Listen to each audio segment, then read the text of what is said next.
আসসালামু আলাইকুম। আমি আজকে একটা ছোট্ট জিনিস নিয়ে কথা বলবো।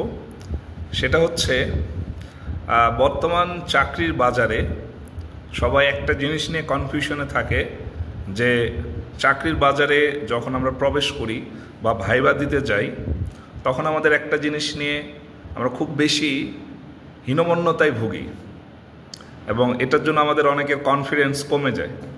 আর সেটা হচ্ছে যে আমি যে বিশ্ববিদ্যালয়ে পড়াশোনা করেছি, আমি যে সাবজেক্টে পড়াশোনা করেছি, সেটা দিয়ে আমি আসলে কত দূর যেতে পারবো।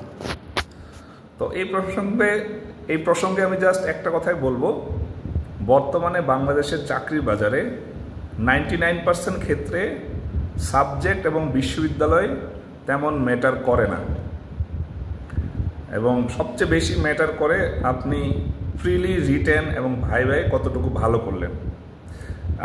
আপনি কোনো ন্যাশনাল জাতীয় বিশ্ববিদ্যালয়ে অধিভুক্ত কোনো কলেজ থেকেও পড়ে আসতে পারেন, যে কোনো সাবজেক্টে আপনি যে কোনো বিশ্ববিদ্যালয়ে যে কোনো সাবজেক্ট থেকেও পড়ে আসতে পারেন, সেটা হোক পাবলিক বিশ্ববিদ্যালয়, সেটা হোক জাতীয় বিশ্ববিদ্যালয়। যে কোনো বিশ্ববিদ্যালয়ে যে কোনো সাবজেক্টই কিন্তু আপনি পড়াশোনা করতে পারেন, কিন্তু মূল প্রতিযোগিতাটা হয় চাকরির পরীক্ষার যে ফ্রিলি রিটেন এবং ভাইভাতে। সো আমি মনে করি বর্তমানে সাবজেক্ট এবং বিশ্ববিদ্যালয় নিয়ে হীনমন্যতায় ভোগা উচিত নয়।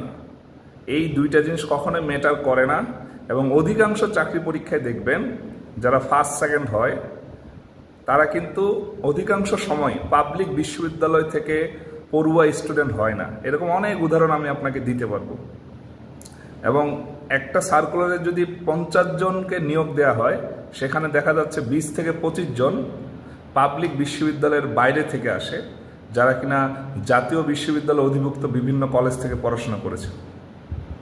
সো বর্তমানে হচ্ছে কম্পিটিশনের যুগ, পরিশ্রমের যুগ, এবং আপনি যদি সিস্টেমেটিক ওয়েতে পড়াশোনা করতে পারেন, প্ল্যান করতে পারেন, তাহলে সাবজেক্ট আর ভার্সিটি ম্যাটার করে না।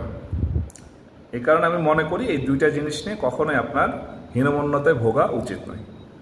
সবাই ভালো থাকবেন, অসংখ্য ধন্যবাদ।